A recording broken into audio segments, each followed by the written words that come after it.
Só iniciando a gravação aqui, só um momento.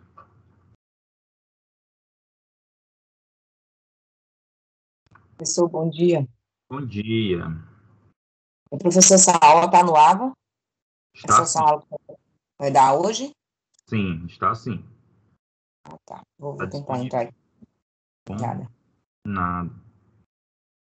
Turma, então, bom dia a todos. Iniciamos a nossa gravação. Vamos dar continuidade ao nosso conteúdo de microbiologia básica. E aí, só para a gente relembrar o que aconteceu na semana passada na nossa aula. Nós iniciamos a aula introdutória de microbiologia, onde nós começamos a falar sobre os micro-organismos, né?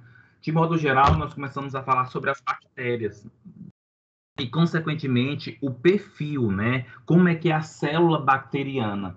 E nesse contexto, né, é muito importante nós compreendermos alguns aspectos que levam à formação de uma bactéria.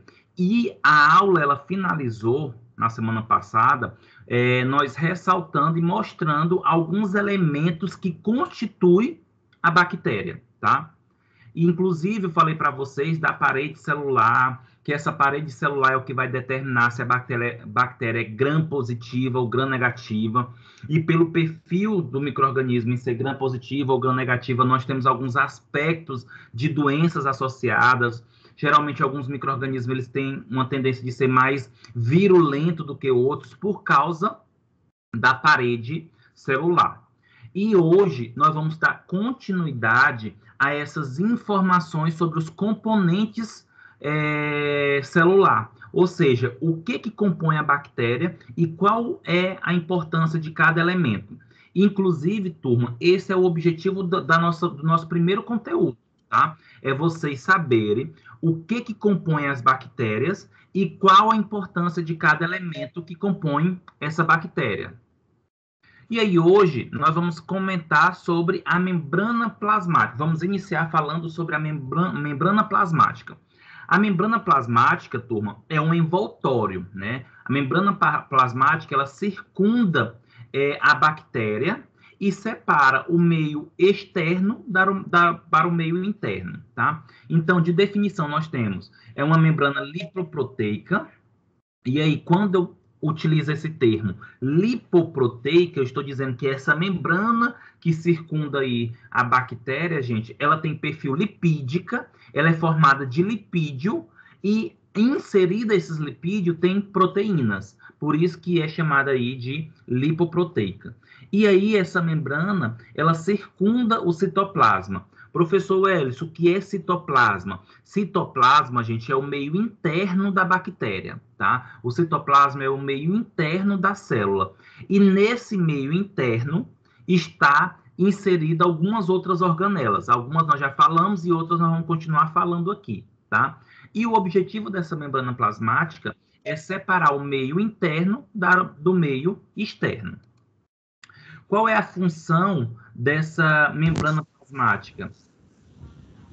Tem como função principal, gente, o controle do trânsito de substâncias que entram e saem da célula.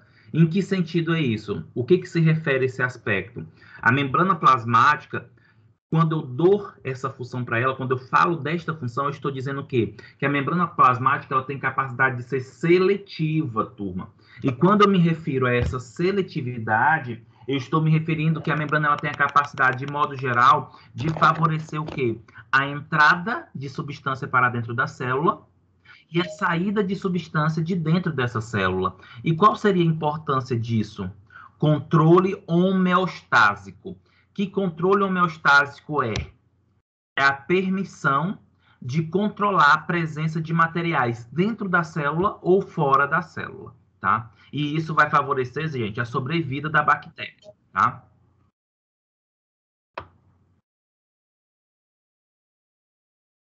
Então, olha só para vocês compreenderem, né, de modo geral, o que seria essa membrana plasmática. Nós temos aqui, turma, do lado direito de vocês, a membrana plasmática, tá? E aí, por isso que eu falei para vocês que a membrana plasmática, ela é constituída de quê? Lipoproteína, né? Por quê? Esse daqui em azul claro com amarelo é os lipídios, tá? De membrana. E esses roxo grandão aqui são as proteínas. Por isso que fala que a membrana ela é constituída de lipoproteína, tá? E a função dessa membrana é basicamente o quê? Facilitar ou impedir ou controlar a entrada de substância do meio externo para o meio interno, tá? E a saída de substância do meio interno para o meio externo. E isso daqui, gente, favorece aí, basicamente, o controle da entrada e saída de substância. Então, o principal foco e função da membrana plasmática bacteriana é o controle de substâncias do meio interno e do meio externo, tá? E aí, a imagem do lado esquerdo da tela de vocês, nós temos aqui, de modo geral, a função da membrana citoplasmática. E essa função, ela se refere ao quê, gente? A favorecer a entrada e a saída de íons, tá? Que íons são esses, professor? Sódio, potássio, cloro, tá? Controla a cálcio, controla a entrada e a saída desses elementos, que tem uma importância na manutenção dessa parede, dessa membrana celular.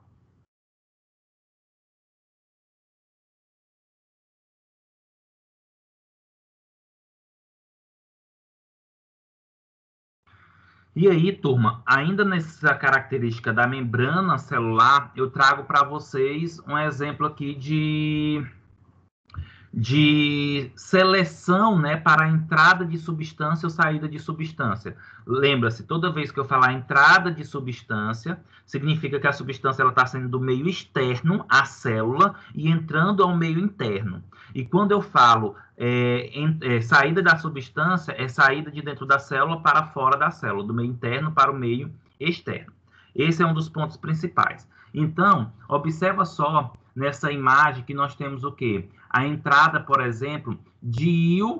Primeira coisa, nessa imagem do lado esquerdo, né, que vocês conseguem observar, por exemplo, o EX e o IN, tá? Gente, o EX significa meio externo, tá? E o IN significa meio interno, tá? Olha só, quando eu falo EX, significa que é meio externo, e IN, meio interno.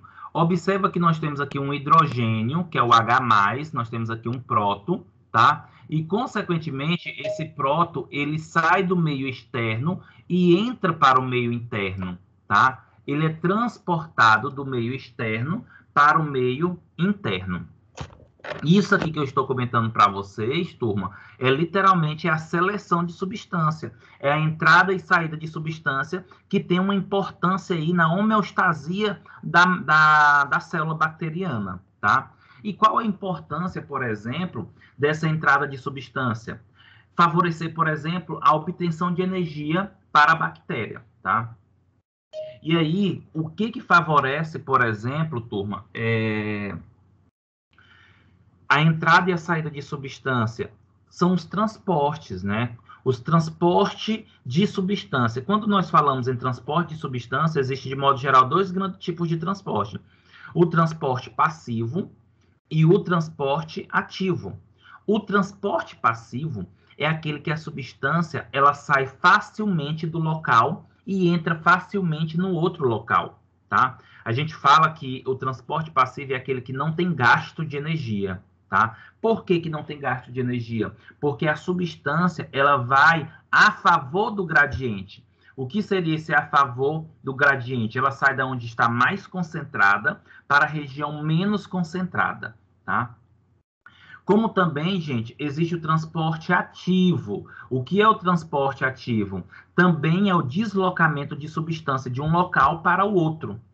Só que o transporte ativo é aquele onde há gasto de energia. E por que tem esse gasto de energia? Porque a substância ela sai de uma região para outra contra o gradiente de concentração. O que seria esse gradiente de concentração nesse caso? A substância ela sai de uma região que a substância está menos concentrada, ou seja, tem menos substância, e ela entra em uma região mais concentrada. Ou seja, ela sai de uma região menos para uma região mais e ela precisa gastar energia para poder caber naquela região onde tem mais substância.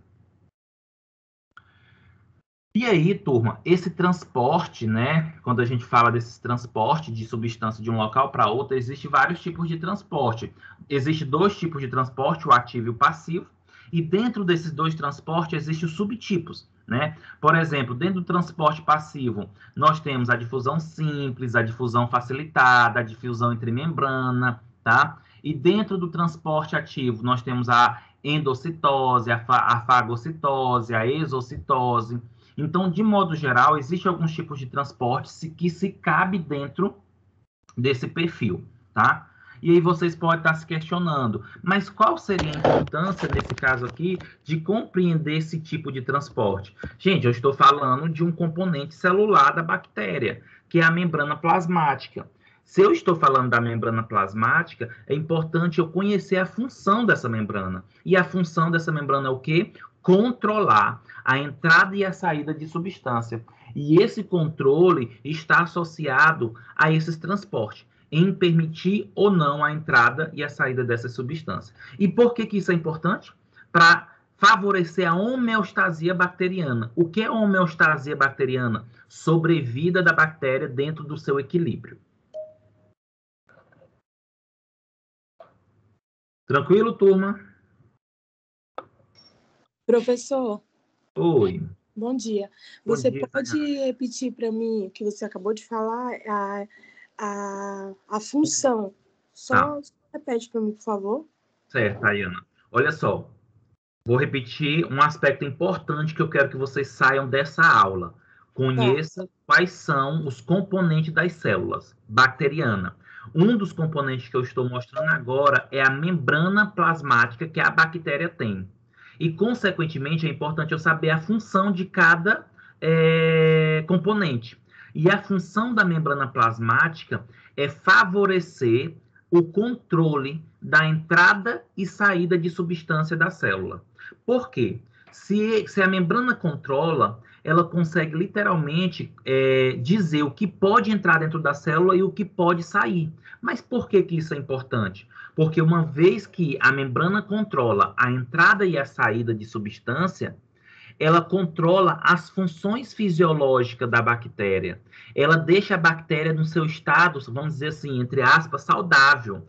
Ela deixa a bactéria no seu estado de equilíbrio, tá? Por isso que é importante a membrana. É um exemplo. Vou dar um exemplo para vocês. Imagine só, nós dentro da nossa casa e nós temos uma porta de entrada na nossa casa. A porta, gente, ela é o controle da nossa casa, da vida saudável da nossa casa. Essa porta, ela vai controlar o quê? A entrada de pessoas boas, como a entrada de pessoas ruins. Se as pessoas boas têm minha chave, ela vai entrar facilmente. Se as pessoas ruins não têm a chave, elas vão ter dificuldade de entrar porque a porta vai impedir. A pessoa ruim só vai entrar se eu permitir. E eu permitindo a entrada de uma pessoa ruim, eu tenho aí um desequilíbrio na minha casa. É igual a membrana. A membrana ela serve para controlar o que é bom para a célula e o que não é. E se ainda o que não é bom para a célula entrar dentro da célula, ela ainda tem a capacidade de quê? De facilitar a retirada. Opa, entrou, mas você vai sair. Porque a sua quantidade, a sua substância, ela não é boa para mim.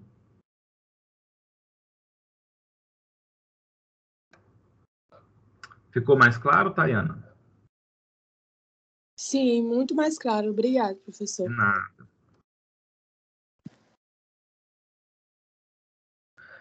Certo, turma. Nós vamos agora para outro componente, né, que constitui as bactérias, tá? Gente, quando eu falo componente, é como se fosse como se fosse não, é um elemento a mais naquela bactéria, que tem na bactéria, tá? É igual a gente, por exemplo.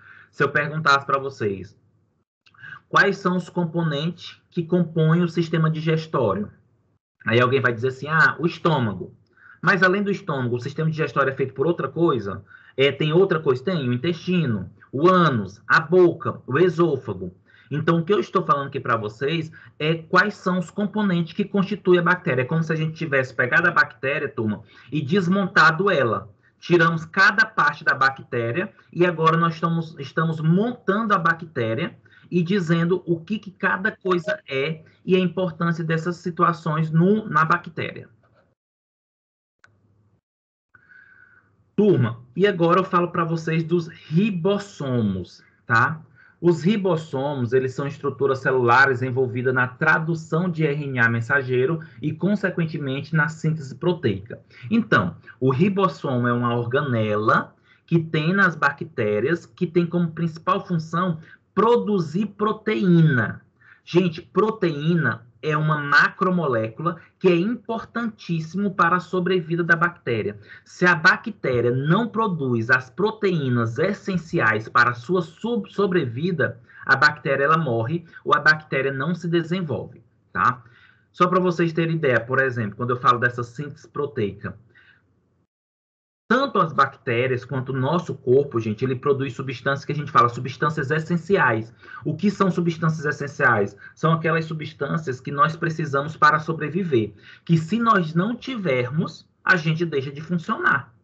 E aí, se deixa de funcionar, ou a gente não desenvolve, ou a gente não cresce, ou a gente morre. É a mesma situação das bactérias. Quando eu falo que o ribossomo é uma organela e a função dele é pegar informações, né? Traduzir informações que vêm do RNA mensageiro. O que é o RNA mensageiro? É um material genético onde tem informações que vai mostrar para o ribossomo que precisa produzir aquilo. É como se fosse, gente, uma cópia. O RNA mensageiro é uma cópia onde tem uma receita escrita ali que vai ser entregue para o ribossomo. E o ribossomo vai ler aquela receita e constitui, e produz. É como se eu tivesse um projeto. E a partir do momento que eu leio esse projeto, eu construo a minha casa, eu construo o meu prédio, tá? Então, o ribossomo, ele serve para quê? Para ler o RNA mensageiro, o que ele está dizendo ali para ele. Ei, eu preciso desta enzima. E aí o ribossomo vai lendo isso, ele produz a enzima, ele produz a proteína, que é importante para a sobrevida da bactéria, tá? A bactéria, gente, ela tem esses pontos importantes, ok?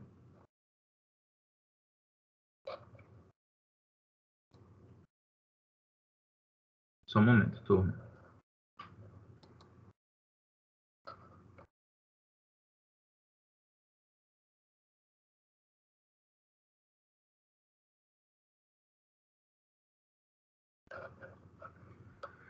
E aí vamos entender, tá? Gente, outro ponto importante, apesar de eu estar falando aqui para vocês da bactéria, né? Mas muito dos elementos que tem na bactéria, muito desses componentes que tem na bactéria também tem na célula humana, tá? Por exemplo, membrana plasmática. A membrana plasmática também é encontrada nas nossas células, tá? Nas células do corpo humano.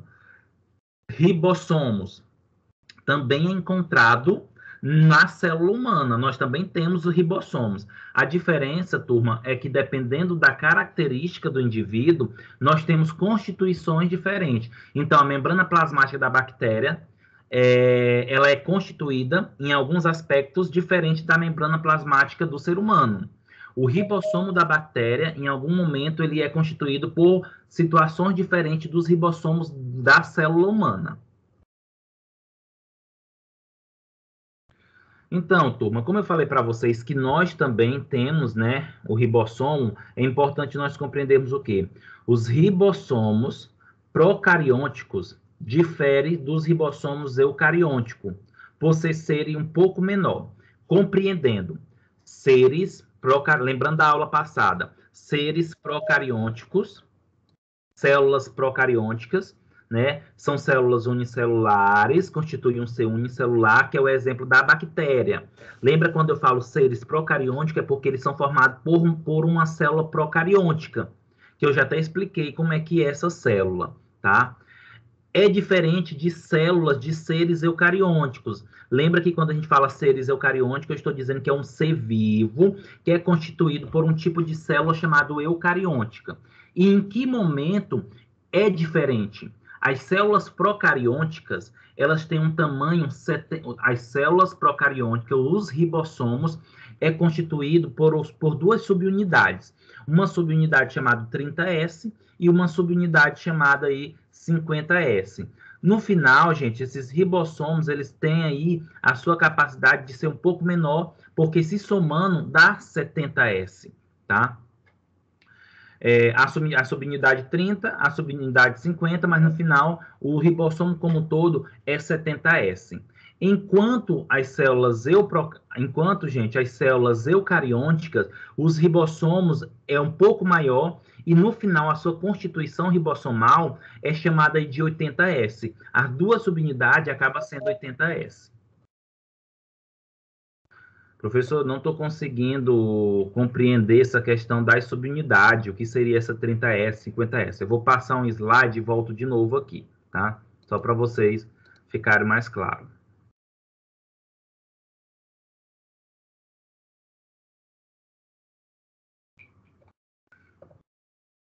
Olha só, turma, aqui nós temos o ribossomo, tá? Esses dois juntos... Professor, Oi. o slide não está passando para mim. Possivelmente pode ser a sua internet, Luana. Aí, se não está passando, a minha sugestão é que você saia e entra novamente. Tem pessoas que estão vendo meus slides passar, gente? Ou não? Não, Para mim tá normal aqui, professor. Para mim tá normal. Tá, ótimo. Então, assim, Agora, né? Tá, perfeito. Então, assim, como para algumas pessoas está aparecendo normal e para outras não, geralmente, para quem não está aparecendo, gente, pode ser o sinal de internet. Aí a minha sugestão é, toda vez que isso acontecer e vocês percebem que eu estou passando os slides e não está passando para vocês, sempre saiam da aula e voltam novamente, para dar esse reset, tá?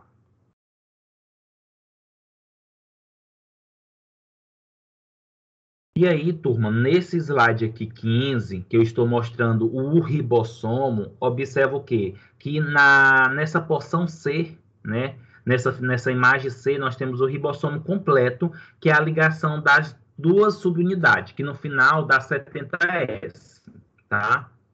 Então, nós temos a subunidade maior, que é 50S, e nós temos a subunidade menor, que é a 30S. Então, observa só, A subunidade menor, B, subunidade maior. Essas duas subunidades, né, ribossomais, elas estão ligadas entre si. E aí, como elas estão ligadas, elas acabam formando esse ribossomo completo, que é a unidade 70S. Por que eu estou mostrando essa imagem para vocês? Só para ficar um pouco mais claro, quando eu falo o que é subunidade e o que é o ribossomo completo, tá? Turma, e é importantíssimo a gente compreender isso, tá? Por que que é importante? Primeira coisa, deixa eu tentar falar aqui para vocês. Olha só, turma. Quando você pega quando o professor Welles fala aqui para vocês que uma das funções da bactéria, que uma das funções dos ribossomos é produzir proteínas essenciais para a bactéria, eu estou dizendo o quê? Que se a bactéria não tiver o ribossomo funcionando, ela não consegue sobreviver ou ela não consegue se desenvolver. Vocês conseguem entender isso comigo, turma? Qual a função do ribossomo? Produzir substâncias essenciais para o desenvolvimento da bactéria. Se esse ribossomo não funciona, não vai produzir substâncias essenciais. E se não tem essas substâncias essenciais, o que vai acontecer com a bactéria? A bactéria vai deixar de se desenvolver, de crescer, ou então vai morrer. Olha só, eu sabendo disso, o que foi que aconteceu? Se produziu medicamentos que agem nos ribossomos. Tem antibióticos que bloqueiam essas porções ribossomais. Porque uma vez que bloqueia os ribossomos deixam de produzir o quê, turma? Substâncias essenciais para a bactéria. Não tendo essas substâncias, a bactéria não cresce ou a bactéria morre. Que é esse outro ponto que eu ia falar aqui para vocês. Ó, os antibióticos, como, por exemplo, streptomicina e gentamicina, fixa na subunidade 30S e interfere na síntese proteica.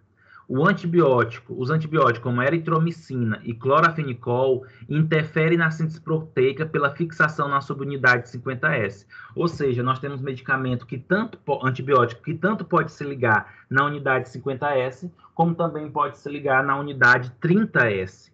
Ligando-se em qualquer uma das unidades, vai deixar de ter a proteína, vai deixar de ter as substâncias essenciais. Deixando de ter essas substâncias essenciais, a bactéria não vai conseguir se desenvolver.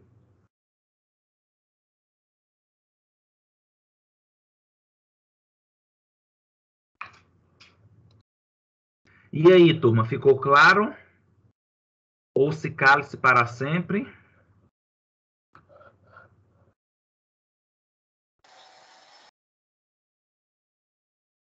Olha, quando vocês tiverem a aula de farmacologia, que o professor for dar aula de antibióticos, perguntando se os ribossomos são locais de ação para os antibióticos, não vão dizer que não sabem, viu?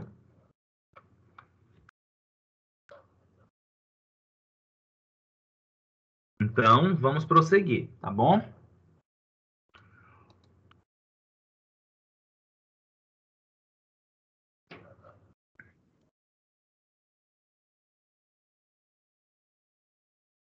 Então, turma, olha só. Ainda dentro desses componentes celulares, ou seja, o que é componente celular? Celulares são estruturas que formam, são estruturas que compõem a célula bacteriana. Eu posso citar aqui para vocês os flagelos, tá? O que são flagelos? O próprio nome está está dizendo, flagelo é como se fosse, gente, um fio, tá? Que serve para movimentação da bactéria. E o que seria essa movimentação? De um lado para outro, tá? E os flagelos, eles são o quê? São longos apêndices filamentosos, constituídos de flagelina, que é a substância, cujo principal objetivo e função desse flagelo, gente, é promover o movimento, né? Promover a propulsão da bactéria, que possa ir para um lado e para o outro, tá? E é muito importante nós compreender, gente, porque a proteína flagelar antígeno H é útil para diferenciar entre os soravares ou variações dentro de uma espécie de bactérias gram-negativa, como, por exemplo, a Escherichia coli. O que eu estou querendo dizer aqui? Traduzindo isto, o flagelo, por si só, a principal função dele é movimentação. Movimentar a bactéria, favorecer a movimentação da bactéria. Contudo, a constituição do flagelo pode diferenciar espécies de micro-organismo. E isso é muito importante, porque pode ter bactéria que tenha um antígeno e bactérias que não tenham antígeno, ou bactérias que têm um tipo de antígeno e outras têm outro tipo de antígeno. E aí, quando eu tenho como descobrir que tipo de antígeno a bactéria tem, consequentemente, eu posso saber que espécie o indivíduo está sendo infectado, tá? Gente, eu não sei se vocês sabem, mas a palavra antígeno significa substância, tá? Estranha, ou substância que tem a capacidade de estimular o nosso sistema imunológico, tá? Turma, ficou claro o que é flagelo, gente? Vamos para o outro componente bacteriano, tá? O próximo componente bacteriano que eu posso citar aqui para vocês são os filamentos axiais, tá? São feixes de fibrilas que se originam na extremidade das células sobre uma bainha externa e fazem uma espiral em torno da célula. Exemplo, nós temos aqui as bactérias que são chamadas espiroqueta. Turma, os filamentos axiais é como se fosse um tipo de flagelo. Ele serve também para movimentação. Ele serve, de modo geral, para favorecer com que a bactéria se movimenta. Não são todos, turma, não são todas as bactérias que têm todos esses componentes. Eu estou falando geralmente, eu estou falando de uma constituição geral, mas nem todas as bactérias vão ter flagelo, nem todas as bactérias vão ter filamentos axiais, tá? E aí vai depender do tipo de bactéria. Mas, por exemplo, quando eu falo dos filamentos axiais, é como se fosse um tipo de flagelo, mas a gente dá o termo aí de fibrilas, como se fossem pelos menores. E qual a importância dessas fibrilas? Serve, gente, para que a bactéria possa se movimentar rapidamente. Exemplo, nós temos aqui as espiroquetas. Logo depois, continuando essa aula, eu vou mostrar para vocês a morfologia bacteriana. E aí eu vou mostrar para vocês como é uma espiroqueta, tá? Como o formato dessa espiroqueta faz com que a bactéria gire em torno de si mesmo. O movimento é circular, tá?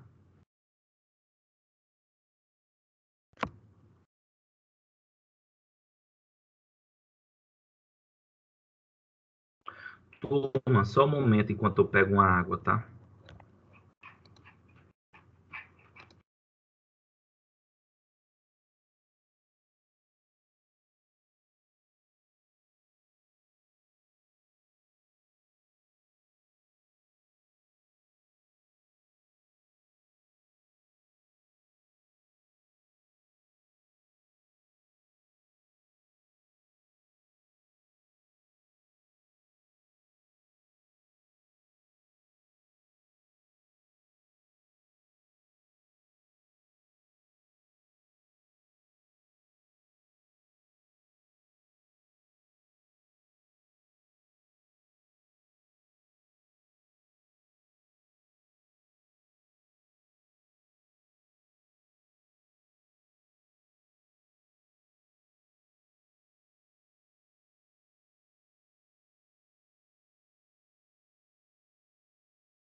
Turma, e aí nós vamos agora para dois outros componentes que as bactérias podem apresentar, que são as fímbrias e pile, tá? O que são fímbrias e o que é pile, né? De modo geral, o que são esses dois? São proteínas filamentosas que se projetam a partir da superfície de uma célula, podendo apresentar muitas funções. Então, o primeiro ponto que nós temos que entender, gente, é que a maioria dos componentes celulares, né, que constituem a célula, eles têm a capacidade de favorecer, eles têm a característica de proteínas, tá? Que é essa macromolécula. E as fibras e piles, eles estão como se fosse aderido na superfície da membrana da célula, tá? E qual seria, de modo geral, a função das fímbrias? Confere às células a capacidade de adesão às superfícies, incluindo tecidos animais, né? Como, por exemplo, bactérias patogênicas ou formação de biofilmes. Então, o primeiro ponto que nós temos que compreender aqui, que essas estruturas, de modo geral, elas favorecem o quê, gente? Favorece a interação. As fímbrias, por exemplo, tanto as fímbrias como o pile, mas falando de modo geral, a definição de fímbrias, né? Ela tem a capacidade de favorecer a aderência da bactéria na superfície das células. Porque o que acontece? Muitas vezes, para as bactérias causar doença no nosso corpo, não é só a bactéria estar dentro do nosso corpo. A bactéria, ela precisa, gente, aderir à superfície celular. As bactérias, elas precisam aderir à superfície da membrana celular, tá? E aí, nesse contexto, é importante nós compreender o quê? Quando se fala em aderir à superfície da membrana celular. Nós precisamos compreender que, para que a bactéria consiga se ligar às nossas células, ela precisa de estruturas de aderência, estruturas para adesão. E dentro dessas estruturas, nós temos aí as fímbrias, tá? As fímbrias são importantes proteínas que ajudam na interação da bactéria com as nossas células corporais. E isso favorece aí o desenvolvimento de doenças. Outro ponto importante a falar dessa definição é a formação de biofilme. O que é biofilme? São estruturas organizacionais de bactérias. É como se as bactérias, gente, formassem uma rede bacteriana. E essa rede bacteriana tem bactérias tanto na parte superior, mediana e na parte inferior.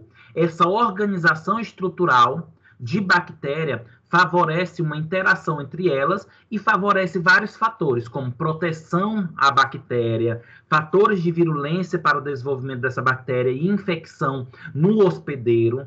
Então, as fímbrias, ela tem uma importância muito grande nesse contexto, gente, principalmente em quê? A aderência, tá? Capacidade de aderir a substância, a bactéria em superfícies. E não precisa, gente, ser só em superfícies bióticas, não. Quando eu falo superfícies bióticas, eu estou falando de corpo, tá? Mas pode ser também em superfícies abióticas, como, por exemplo, em ferro, em vidro, em inox.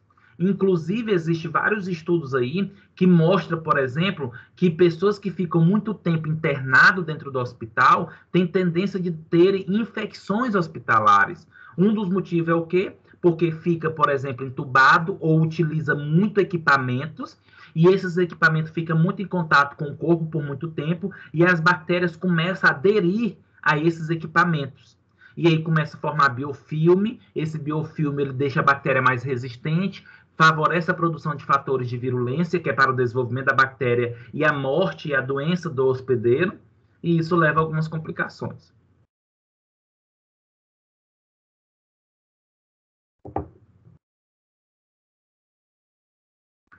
E aí, nós temos agora o pili, que tem uma característica também associada à aderência e adesão, mas ela tem uma pequena diferença comparada às fímbrias. Vamos lá. Pili são estruturas normalmente mais longas, tá? Comparada às fímbrias, estando presente na superfície celular em uma ou poucas cópias. Olha o que é interessante, o pili, gente, também está na membrana celular, mas já não existe em grandes quantidades na célula, tá? E, de modo geral, o pili ele tem duas funções que são bastante importantes. A primeira é facilitar a troca genética entre células em um processo chamado de conjugação. E a segunda é impedir a adesão de patógeno a tecidos específicos do hospedeiro, que eles venham a invadir. Traduzindo esse texto. Turma, lá na frente eu vou mostrar para vocês o processo de reprodução das bactérias, tá? Como é que as bactérias se reproduzem? E um dos mecanismos de reprodução das bactérias é a conjugação, tá? Que eu vou deixar para explicar mais lá na frente para não entrar mais coisa agora. Só que o que acontece? Quando as bactérias elas têm a reprodução, que elas se dividem em outras bactérias, elas precisam transferir informações genéticas de uma célula para outra. E um dos mecanismos de transferência dessas informações genéticas é o pili, tá? E o segundo processo, né, que o pili tem a sua importância, participa da bactéria, é impedir a adesão de patógeno a tecidos específicos do hospedeiro, que eles venham a invadir. O que seria isso? Quando eu falo impedir a adesão de patógeno, é que essas bactérias podem impedir com que outras células maléficas ou que outras bactérias patogênicas possam se ligar, por exemplo, à célula do hospedeiro, porque o pili impede essa adesão. É como se o pili ele bloqueasse a interação da célula patogênica com a célula do hospedeiro, com a célula do ser humano. E aí, impedindo essa adesão, não vai ter aí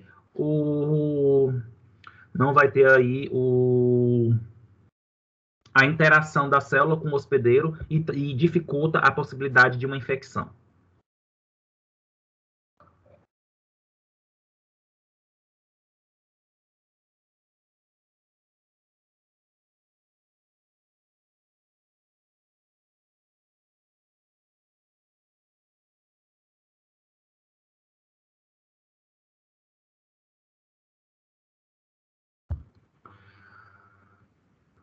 Turma, essa imagem, tá, mostra para a gente alguns tipos de células bacterianas, né? E essas estruturas que eu falei para vocês, tá? Essas estruturas aí associadas à fímbria e ao pilus. Olha só, gente, nessa imagem preto e branco que está do lado direito superior da tela, tá? Onde nós temos duas bactérias,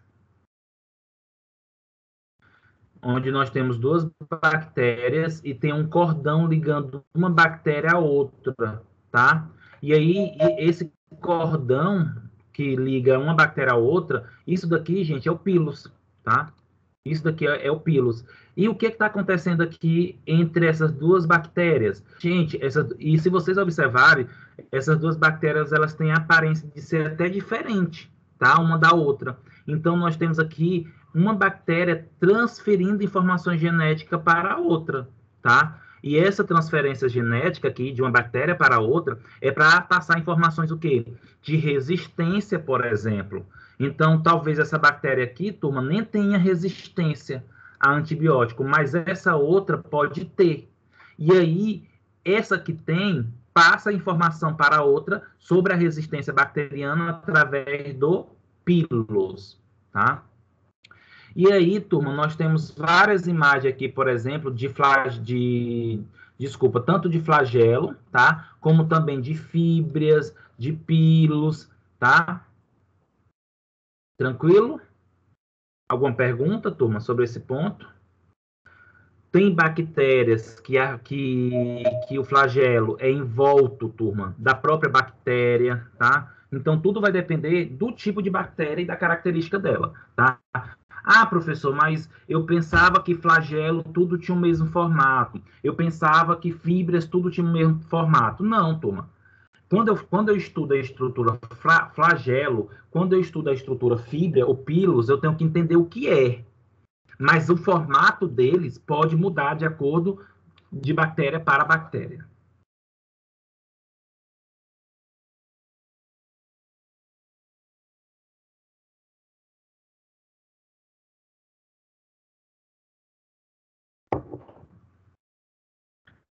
Posso prosseguir, turma? Sem comentário nenhum.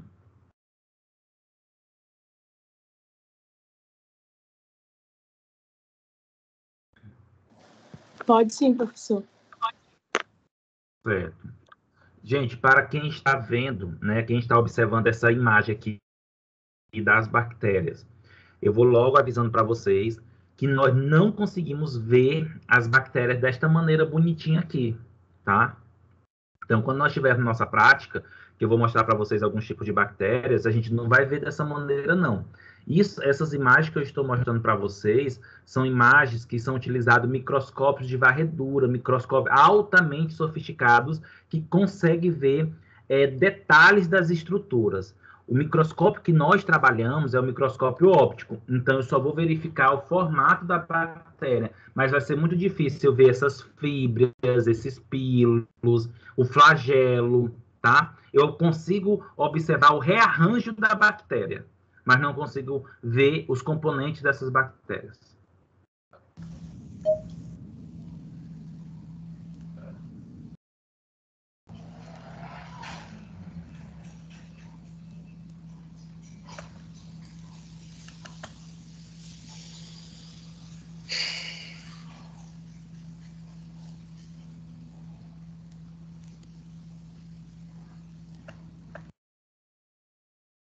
E aí, turma, ainda dentro desse contexto, né, sobre a questão dos flagelos, das fibras, do pilo, eu trago aqui uma imagem para vocês, só para vocês observarem, né, que de modo geral,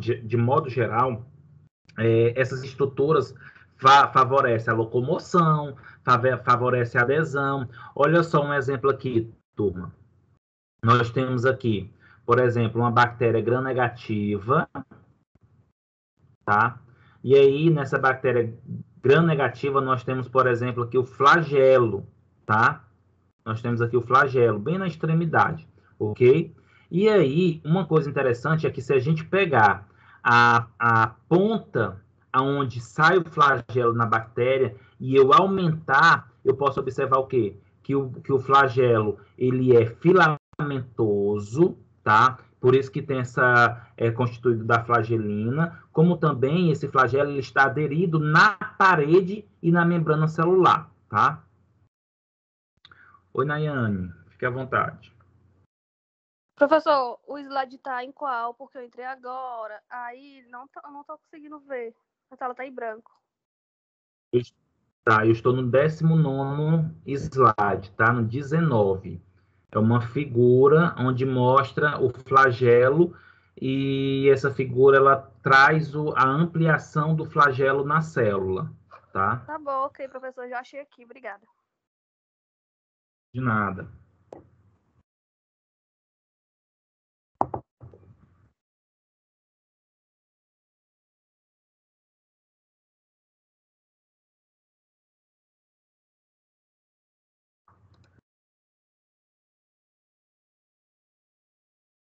Turma, esta imagem, tá? É só para vocês observarem o seguinte, tá? Eu não vou detalhar para vocês, porque isso é farmacologia, mas é só para mostrar para vocês que nós temos aqui no slide 20, nós temos uma estrutura de uma bactéria bem central, tá?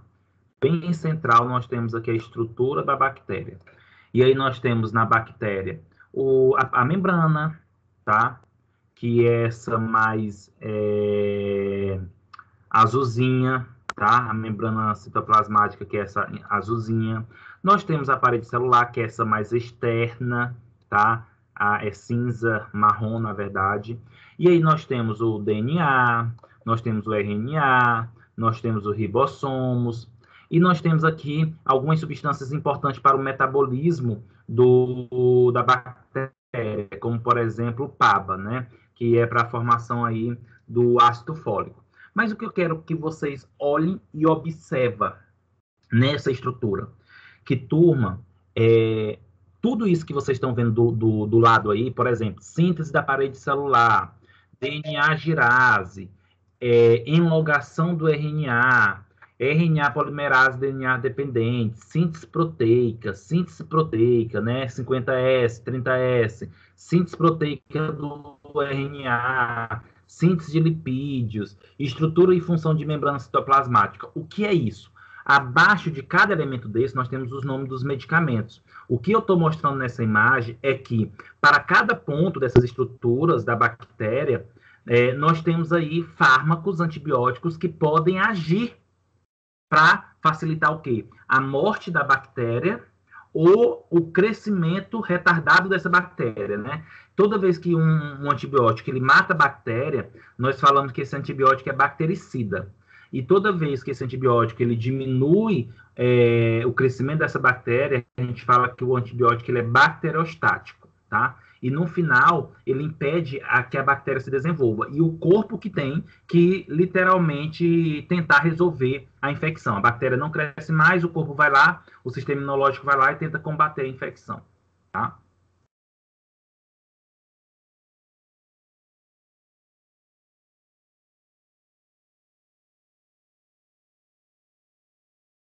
E aí, turma, eu trago para vocês, tá? Um exemplo, né? Na verdade, eu trago aqui algumas dicas de estudo para vocês. A minha sugestão é que vocês baixem esses 2 apps, tá? No celular de vocês, principalmente para quem tem memória, tá? Porque senão eles são um pouquinho pesados, então vocês podem ter alguma dificuldade aí de instalação ou travar o celular, tá? Mas eu trago para vocês 2 apps, tá? 2 aplicativos, que é o app Células e o app 3D Biology+, tá? Esses apps, eles são importantes por quê? Porque eles mostram a estrutura das células. Então, por exemplo, esse do lado, o 3D Biology+, ele mostra a célula no formato 3D. Então, você consegue ver várias dimensões e consegue enxergar as estruturas que eu falei aqui. Inclusive, você também consegue clicar nessas estruturas e ver qual a função de cada estrutura, tá?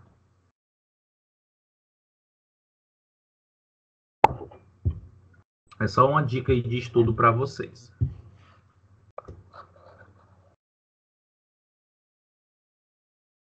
Tranquilo, turma? Podemos continuar? Sim. Ótimo. Então, nós vamos agora para outro momento da nossa aula. Nós vamos para outro momento da nossa disciplina, que é estudar o quê? A morfologia das bactérias. Anteriormente, nós estudamos os componentes, nós estudamos inicialmente, fazendo uma retrospectiva, nós estudamos o tipo de célula, depois nós fomos para as células bacterianas, e estudamos os componentes que formam a célula bacteriana.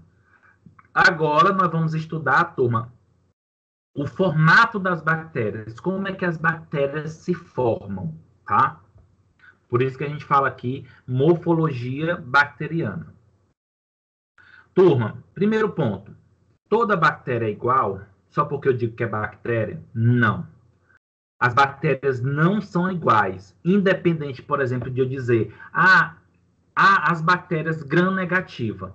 Quando eu falo bactérias gram-negativa, ela se assemelha pela coloração por causa da parede celular. Mas o formato pode se diferenciar dentro das próprias bactérias gram-negativa. Do mesmo jeito que as bactérias gram-positiva. Elas podem ter semelhança na coloração, por causa da parede celular, mas no formato elas são diferentes, tá? Então, as bactérias, gente, elas se diferenciam entre si pelo tamanho, pelas formas, ou seja, nós podemos ter bactérias maiores, como bactérias menores, nós podemos ter bactérias redondas, bactérias ovais, bactérias com formatos elípticos, bactérias agregadas uma à outra, tá? Então, nós temos vários tamanhos de bactéria, como também vários formatos dessas bactérias, tá? E aí, gente, as bactérias, elas podem ser diferenciadas de acordo com o tamanho, onde ela pode ter um diâmetro, turma. Quando eu falo diâmetro, seria a circunferência, tá? Que varia de 0,2 a 2 micrômetro, e o seu comprimento pode variar de 2 a 8 micrômetro. Turma, olha o tanto que é pequeno, olha a unidade que eu estou usando aqui, micrômetro, tá? E aí, quando eu falo micrômetro, eu estou me referindo a um ser microscópico. Por isso que, para visualizar, eu tenho que colocar sobre uma lâmina ou sobre um microscópio que amplia o tamanho aí de visualização. Se eu olhar nesse momento para o meu braço, eu vou saber que aqui na minha superfície do braço tem bactéria, mas eu não consigo observar olho nu. Mas se eu levo para o microscópio, eu tenho possibilidade de enxergar essas bactérias. Porque o microscópico, gente, ele amplia a capacidade de visualização, de tamanho, tá? Não é que amplia o tamanho do micro-organismo, mas amplia a capacidade de visualização deste tamanho.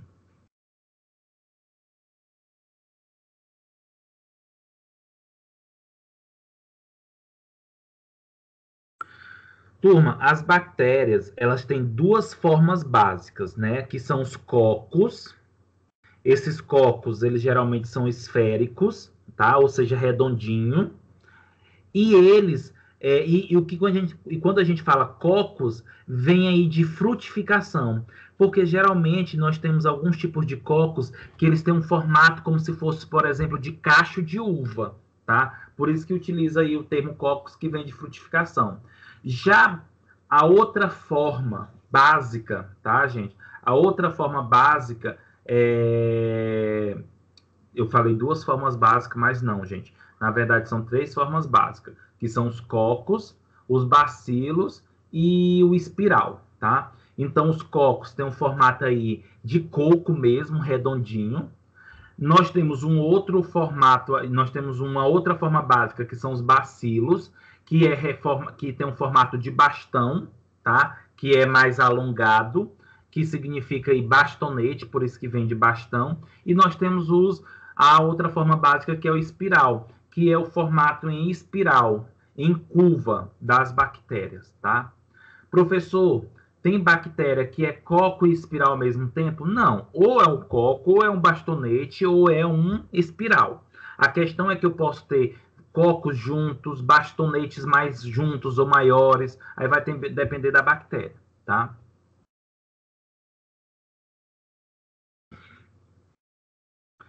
Turma, então, como eu falei para vocês, os cocos são de formato redondos, mas podem ser ovais, alongados ou achatados em uma das extremidades. Isso vai depender do que? Da bactéria, tá? Então, não é que ele é totalmente redondinho. Ele pode ter essa característica de ser redondo. Eles são redondos, mas eles podem ter um perfil mais oval. O que é o perfil mais oval? Que não é tão redondo, tá?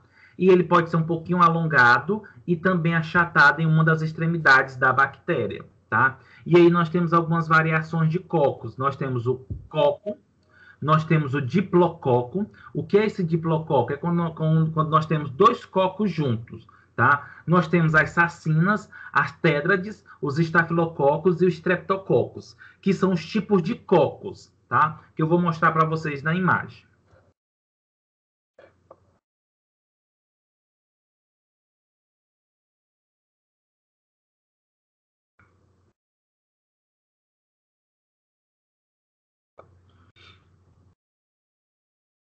Turma, estão conseguindo observar essa imagem no slide 23, que são os formatos dos cocos? Sim. Eu tô conseguindo. Sim, professor. Ótimo, perfeito. Então vamos lá. Só um momento.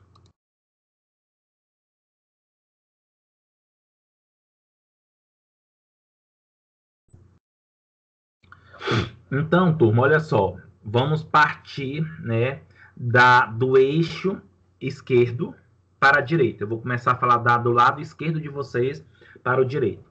Então, nós temos aqui uma bolinha. Essa bolinha aqui é um cocos, tá? É uma bactéria, é um cocos. É um formato de bactéria. Se vocês observarem, nós temos aqui diplococos. O que são diplococos? São dois cocos juntos, tá? São dois cocos juntos, ok? E aí, eu queria que vocês observassem, da agora eu falei assim, gente, os cocos, eles são redondos, mas eles podem ser um pouquinho oval, geralmente, dependendo do formato, ele é um pouco achatado nas extremidades. Olha, por exemplo, o diplococo. O diplococo, no local onde se liga os dois cocos, ele é um pouquinho achatado. Esse achatado aí na extremidade é para se ligar, tá? É para aderir um ao outro. Então, nós temos aqui o diplococo, que é dois cocos juntos, basicamente. Nós temos, turma, o streptococo, tá? O streptococo. Quando eu falo streptococo, são vários cocos unidos em sequencial, como se fosse um colar de pérola, tá? Como se fosse um colar de pérola, ok? Quando nós vamos agora para esse eixo B, nós temos a tétrade. A tétrade, gente, é quatro cocos juntos, tá? São quatro cocos juntos. O que é esses quatro cocos juntos? É quatro, por isso que recebe o nome tétrade, tá? Tétrade vem de tétrade, que é de quatro, tá? E aí nós vamos agora para o plano aí C. Esse plano C que vocês observam, nós temos aí a sacina. A sacina, de modo geral, é o que, gente? São 8 cocos juntos, tá? Em um plano superior, onde vai ter 4, e um plano inferior, que vai ter 4. É como se eu tivesse duas tétrades juntas, tá? E aí nós temos as sacinas, ok? Professor, sacina é uma bactéria? Não. Professor, tétrade é uma bactéria? Não. Streptococo é um tipo de bactéria? Aliás, é uma bactéria? Não. Estafilococo é uma bactéria? Não. Quando eu me refiro a isso daqui, eu estou falando do formato, eu não estou falando da bactéria. Agora, por exemplo, agora tem bactérias streptococcus? Streptococcus? Tem. Tem bactérias estafilococcus? Tem. Por exemplo, na nossa pele, existe o que nós chamamos de uma bactéria chamada Staphylococcus aureus, tá? A bactéria Staphylococcus aureus é a principal causa do furúnculo, tá? O nosso sistema imunológico está diminuído, a bactéria consegue se penetrar na pele e aí vem, por exemplo, o furúnculo, tá? Por que recebe esse nome, Staphylococcus? Porque o formato da bactéria é um formato Staphylococcus, tá? Nós também, gente, temos aí infecções de garganta ocasionadas por uma bactéria chamada Streptococcus. A bactéria é chamada de Streptococcus, mas por que é chamada? Porque o formato dela vem de um formato Streptococcus, tá?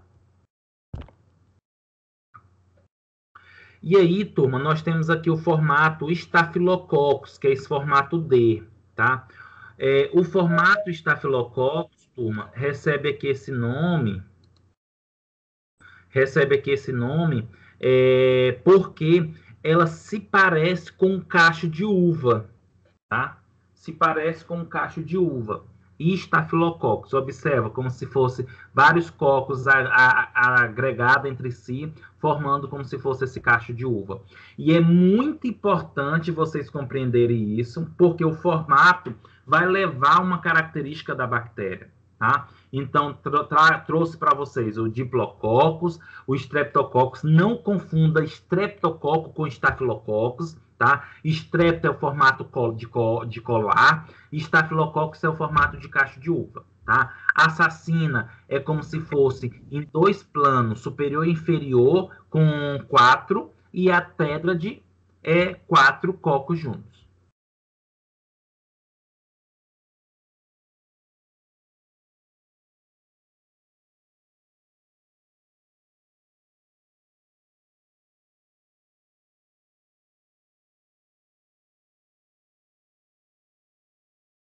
Tranquilo, turma?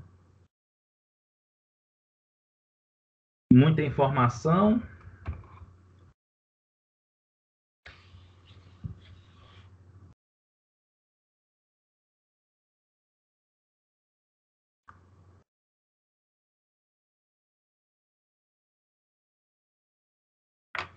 Turma, vou pegar novamente aqui uma água, tá?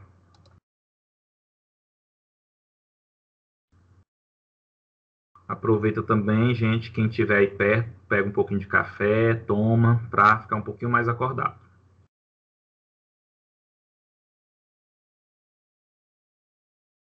Traz lá um copo de água aí para mim, professor.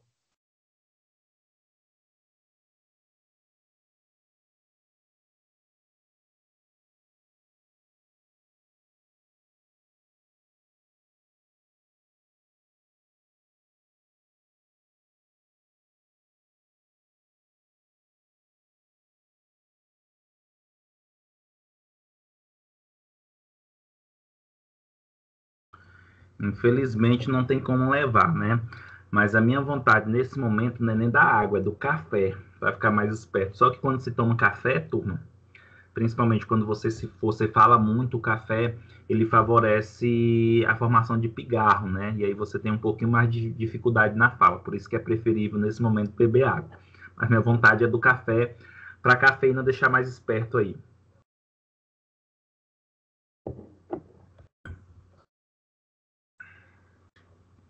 Então vamos lá, turma. Continuando, né, falar da morfologia das bactérias, ok? Nesse momento nós estamos falando do formato que as bactérias favorecem nas suas estruturas. Falamos de cocos, lembra que são 3 situações básicas, formatos básicos da bactéria. São os cocos, os bacilos e os espirais. Falei dos cocos, mostrei os formatos do coco e o rearranjo desses cocos. Agora a gente vai falar do bacilo. Os bacilos, gente, eles possuem formato de bastão, tá? De bastão. Se divide somente ao longo de seu eixo mais curto, existindo um menor número de grupamentos.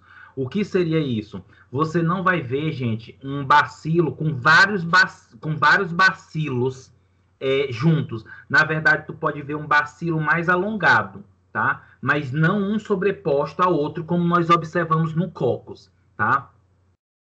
Alguns bacilos, eles possuem aparência de canudinhos e outros possuem extremidades cônicas, né? Mais redondinha, como charutos. Outros ainda são ovais e tão parecidos com os cocos, que são chamados de cocobacilos, que é importante vocês compreender. São bacilos, mas por ser um pouco mais oval, ele se parece com os cocos e aí é chamado de cocobacilos. Mas não são cocos, são bacilos, tá? Vamos observar aqui a imagem.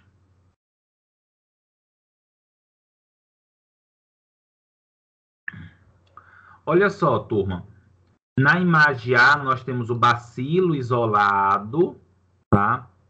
Nós temos o bacilo isolado. E no B, nós temos o diplobacilo, tá? Que são o quê, gente? 2 bacilos, um unido ao outro, tá? No C, nós temos o streptobacilo, porque nós temos aí nós temos vários bacilos um unido no outro, tá? E Na imagem D, nós temos o cocobacilo. O que é o cocobacilo? O cocobacilo são dois bacilos unidos, mas como ele é mais curto, ele tem quase um formato de um cocos. E aí a gente chama de cocobacilo. Mas por que eu não posso dizer que é um diplococo ou que é um coco? Porque se vocês pegarem na imagem, gente, de varredura, que está mostrando aí, eles têm, gente, essa divisãozinha aqui, ó, essa linha lateral, que seria basicamente a junção, e é mais afilado, não é tão oval. Por isso que é um cocobacilo, ou porque é um tipo de bacilo. Gente, eu não sei se vocês estão conseguindo observar, mas nessas imagens nós temos o tamanho desses micro-organismos. Olha o tamanho, 2 micrômetros, 5 micrômetros, 1 Professor, micrômetro, mexe aí de ou novo seja, é na muito tela. pequeno. Oi, Nayane. Mexe de novo aí na tela, tá preto aqui. Tá, para aí.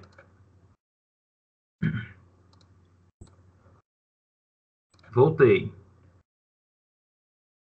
Não, ainda tá. Não sei, eu vou sair e vou entrar de novo.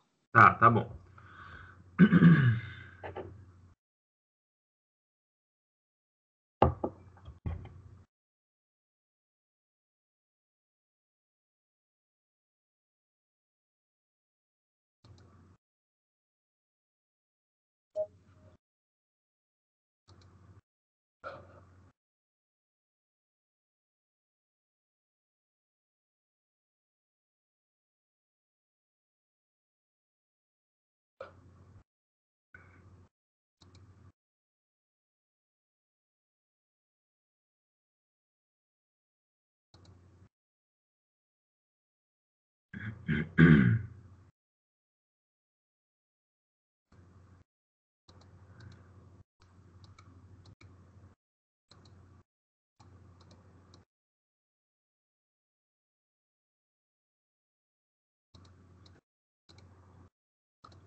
E aí, turma, continuando, né, a morfologia bacteriana, lembra que eu falei para vocês que, de modo geral, existem 3 estruturas básicas da bactéria, que as bactérias podem ter: cocos, bacilos e em espiral.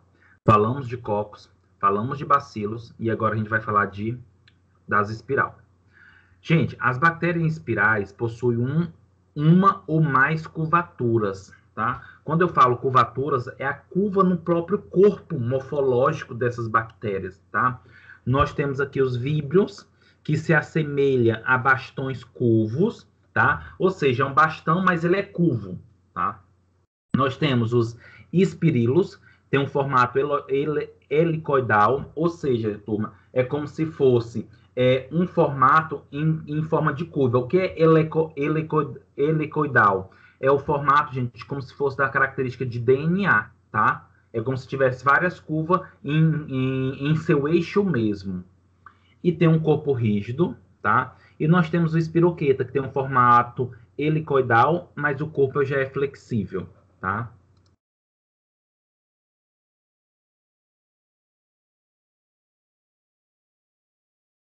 Ó, turma, essa imagem aqui, tá?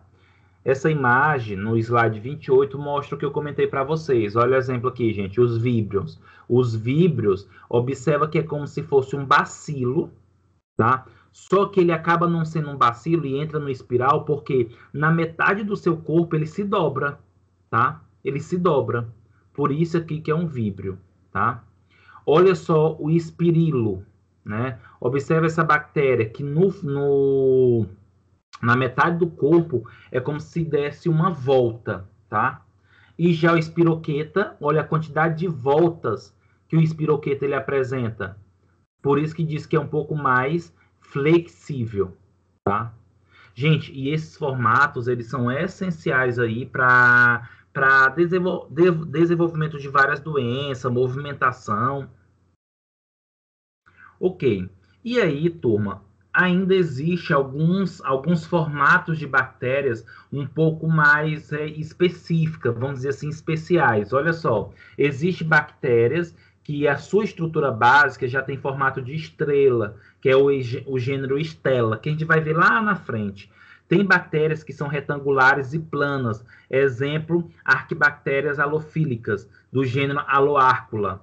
E bactérias triangulares, que esses bactérias mais especiais, vamos dizer assim, de um formato mais especial, não é muito comum, voltado para o corpo humano, para a infecção do corpo humano. Lembrando que eu estou falando de modo geral das bactérias. Bactérias que tem no ar, bactérias que tem na água, bactérias que são patogênicas, bactérias que não são patogênicas, tá? Então, por exemplo, ó, como eu estava comentando para vocês, nós temos aqui, ó, as bactérias em formato de estrela, como vocês podem observar aqui nesse slide, e bactérias retangulares, como vocês também podem observar nesse slide, tá? De modo geral, turma, agora pensando em nível de infecção, essas bactérias, elas acabam levando a infecção mais ao nosso organismo, essas bactérias mais associadas às bactérias básicas, cocos, bacilos e espirais, tá?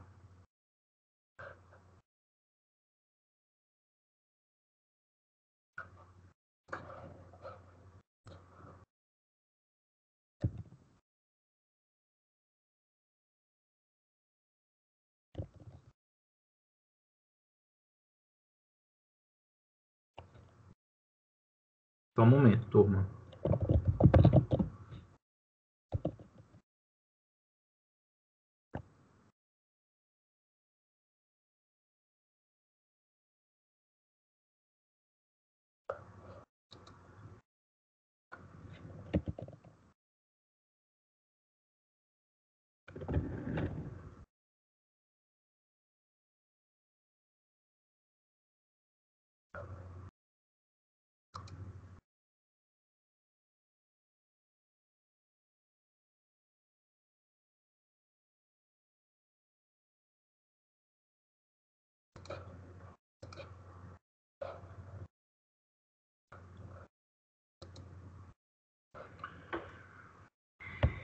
E aí, turma, trago para vocês, né, bem um resumo, tá, dessas morfologia que nós falamos agora há pouco.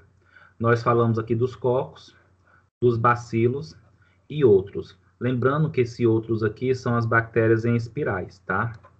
Eu posso citar aqui, por exemplo, dentro dos cocos, nós temos, por exemplo, o diplococo. Um exemplo de diplococo, tá, gente, é o Streptococcus pneumoniae. Esse Streptococcus pneumoniae é o que causa, por exemplo, uma das bactérias que podem causar, por exemplo, gente, pneumonia, tá? Agora eu vou dar alguns exemplos para vocês, tá?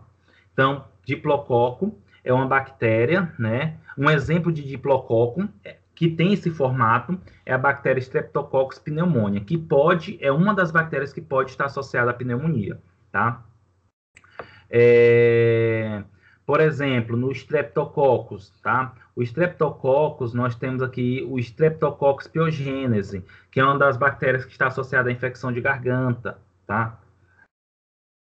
Staphylococcus, posso citar para vocês o Staphylococcus aureus, tá? Que tem esse formato de cacho de uva, é presente na nossa pele. Assassina ventrículo, está associado também a problemas de pele. Dentro dos bacilos, nós temos aqui o streptobacilo, nós temos aqui o bacillus anthracis. Eu não sei se vocês já ouviram falar, gente, do antraz, que algum tempo atrás, né, nos Estados Unidos, algumas pessoas do alto escalão lá dos governos recebiam umas correspondências, né, no correio, e dentro dessa correspondência tinha um pó branco. E aí foram se estudar, foram se verificar e perceberam que aquele pó branco era o Bacillus anthracis, que é altamente mortal, tá? É altamente mortal. Inclusive, nesse caso aí, é como se fosse uma arma biológica, tá? Como bactéria, que também posso citar para vocês como bacilo, que é bastante flagelado, a Salmonella typhi, né? Que é uma das salmonelas que causa, gente, diarreia, a salmonelose, que é muito comum encontrado, por exemplo, aí em maioneses caseiras, tá? Posso citar para vocês também aqui que dentro dos bacilos, o endosporo, tá? Que é o Clostridium botulino, que produz, gente, a toxina botulínica, que é utilizada aí, por exemplo, para o Botox. E dentro dos espirais, cito para vocês o vibrião, ou víbrio, que dentro dessas bactérias eu posso citar o víbrio da cólera, tá? Que causa a doença cólera. Nós temos também aqui o espirilo, que é o Helicobacter pylori, tá? Que lembra que o espirilo, gente, o espirilo é o espiral, que dá só uma volta e é mais rígida essa volta. Eu cito para vocês aqui o Helicobacter pylori. Esse Helicobacter pylori é o que leva a... É um dos fatores que está associado aí à gastrite úlcera, né? Por isso que muitas vezes a pessoa tem gastrite úlcera e a pessoa tem que tomar antibiótico, né? Um dos fármacos mais usados aí, nome comercial, é o Pyloripaque. Esse Pyloripaque, ele tem antibiótico, mas para tratar a úlcera e gastrite porque muitas vezes essa úlcera e essa gastrite está associada aí à infecção bacteriana, pelo Helicobacter pylori. E um exemplo de espiroqueta, né, gente, que é aquela que tem várias voltas helicoidal na sua estrutura, que é mais flexível, é o Treponema pallidi, que é o ocasionador da sífilis, tá?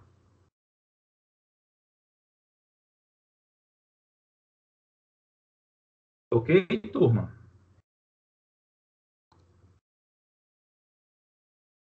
Ok, professor.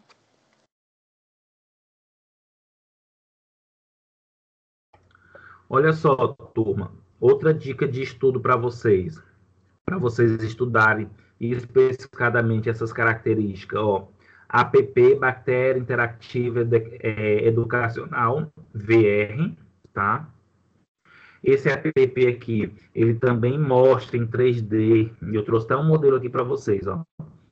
Esse modelo todo da bactéria, né, o formato da bactéria, o que tem, por exemplo, na estrutura interna, na estrutura externa, e mostra alguns formatos dessas bactérias. Ó, como, por exemplo, aqui, as bactérias simples. Nós podemos ter aqui o monococcus, que seria o coccus, tá? E aí eu tenho aqui, posso clicar aqui, vai ter o diplococcus, aqui o streptococcus e aqui o staphylococcus, tá? Então, vocês podem ter um estudo da morfologia com essas dicas de estudo aqui. Tranquilo, turma? Alguma pergunta, algum comentário?